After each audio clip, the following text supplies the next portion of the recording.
Hi friends, welcome to Vazhuthi vlogs. எல்லாம் நல்லா இருக்கீங்களா? நாங்களாம் நல்லா இருக்கோம். வாங்கி இன்னைக்கு நம்ம எங்கே போகிறோன்னு பார்த்தா தன்னாசியப்பன் கோயிலுக்கு போகிறோங்க. அந்த கோயில் ரொம்ப ஃபேமஸான கோயில். அதுக்குள்ளே போகிறதுக்கு 2 வீலர் அண்ட் 4 வீலரில் தான் போக முடியும். பஸ் வசதி கிடையாது. ரொம்ப ரொம்ப ரொம்ப ஃபேமஸான கோயில். உள்ளே போய் உங்களுக்கு ஒவ்வொன்றும் காட்டுறேன் பாருங்க. இது பாருங்க, இதுதான் நம்ம தன்னாசியப்பன் கோயிலுடைய என்ட்ரன்ஸுங்க. கொடிமரம் இருக்குது. இந்த கொடிமரம் வந்து முன்னாடியே இருக்குது.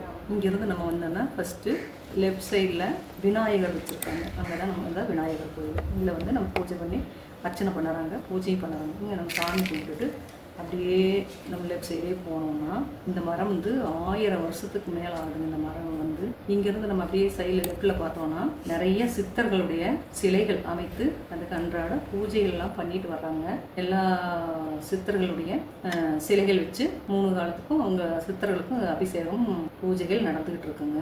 இந்த கோயில் கொஞ்சம் ரிமோட்டான ஏரியா தாங்க, பஸ் கன்வீனியன்ட் கிடையாது. இங்கே ஒரு தியான மண்டபம் இருக்குங்க. அமைதியாக போய் உட்காந்தா நல்லா தியானம் பண்ணுறதுக்கு அருமையான இடங்க. ஒரு ஃப்ரீ ஏர், இயற்கையான சூழலுங்க. ரொம்பவே அழகாக அமைதியாக இருக்குது இந்த கோயில். இங்கேருந்து வெளியில் வந்தோம்னா தியானத்தை முடிச்சுட்டு அப்படியே ரைட் சைடு திரும்பினோம்னா பாவாத்தம்மன் அம்மனுக்கு தனியாக ஒரு சிலை அமைச்சு அங்கேயும் பூஜை பண்ணுறாங்க. எப்போ நம்ம போனாலும் அங்கே இருக்கிற ஐயர் வந்து நமக்காக பூஜை பண்ணி திருநீர் கும்பிட்டு தர்றாங்க.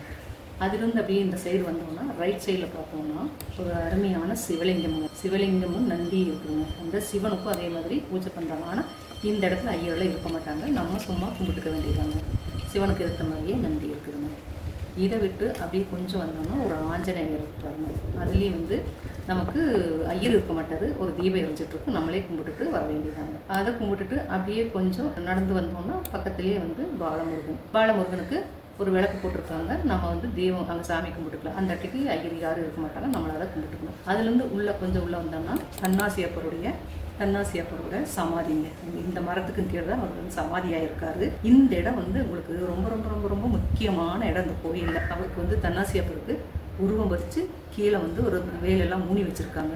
இந்த இடத்துல நம்ம உட்காந்து நம்ம என்ன வேண்டுதல் வைக்கிறோமோ அந்த வேண்டுதலை நம்ம வேண்டி கையை 2ஐயும் நிலத்தில் வச்சு தன்னாசியப்பர் முன்னாடி நம்ம உட்காரும்போது அந்த காரியம் நடக்கும்னா அந்த கையை 2 கையும் ஒன்றா வந்து இணையுதுங்க. அந்த மாதிரி நிறைய மக்கள் வந்து அவங்க வேண்டுதலோடு செஞ்சுட்ருக்காரு. இதே மாதிரி தான் முன்னாடி உட்காந்து இப்படி வேண்டும்போது அந்த காரியம் நமக்கு சக்ஸஸ் ஆகும்னு சொன்னால் கையை 2 ஒன்றா இணைஞ்சு வருது. உங்களுக்கு தான் தன்னாசியப்பருங்க. இந்த இடத்துக்கு சுருட்டு வைக்கிறாங்க, தீபம் போடுறாங்க, பூவெல்லாம் வாங்கி போடுறாங்க, மாலை போடுறாங்க. அந்த வேலில் வந்து வேண்டி எலுமிச்சங்கனி குத்துறாங்க. அவங்கவுங்க விருப்பம் எப்படியோ அதுக்கு தகுந்த மாதிரி செய்கிறாங்க. வேண்டுதல் நிறைவேறினா திரும்ப வந்து கும்பிட்டு போகிறாங்க. இதை முடிச்சுட்டு இதுதான் வந்து மூல கிரகங்க.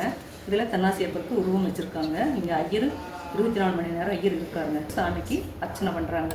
நம்ம சொன்னோன்னா எத்தனை பேருக்கு பண்ணாலும் அர்ச்சனை பண்ணுறாரு. அதை முடிச்சுட்டு அப்படியே லெஃப்ட் சைடு வந்தோம்னா எல்லா கோயிலும் இருக்கிற மாதிரி நவகிரகம் இருக்குதுங்க. நவகிரகத்தையும் நம்ம சுற்றிக்கலாம். அதே இடத்து பார்த்தீங்கன்னா காலபைரவர் இருக்கிறாருங்க. காலபைரவர் சன்னதி ஒட்டி காலபைரவருக்கு வணங்கிட்டு அப்படியே இந்த சைடு வந்தோம்னா என்ட்ரன்ஸ்லேயே வந்து முதல்ல நம்ம கருப்பு சாமி இருக்காருங்க. இது வந்து கருப்பு சாமிக்கு மட்டுட்டு நம்ம அப்படியே வந்தோம்னா வெளியில் வந்துடலாங்க. இதுதான் என்ட்ரன்ஸுங்க, கோயிலுடைய என்ட்ரன்ஸு. சுற்றி வர காம்பவுண்ட் எல்லாம் இருக்குது. சேஃப்டியான இடம் தான். ஏதாவது வேண்டுதல் நிறைவேறணும்னா அங்கே போய் நீங்கள் வேண்டி கும்பிட்டு வந்தீங்கன்னா கட்டாயம் நடக்குங்க. தன்னாசியப்பருக்கு அவ்வளோ ஒரு சக்தி இருக்குது. நம்ம சேனல் இதான் ஃபஸ்ட் டைம் பார்க்குறீங்கன்னா சப்ஸ்கிரைப் பண்ணுங்கள், ஷேர் பண்ணுங்கள், லைக் பண்ணுங்கள் டியர்ஸ். Thank you tears.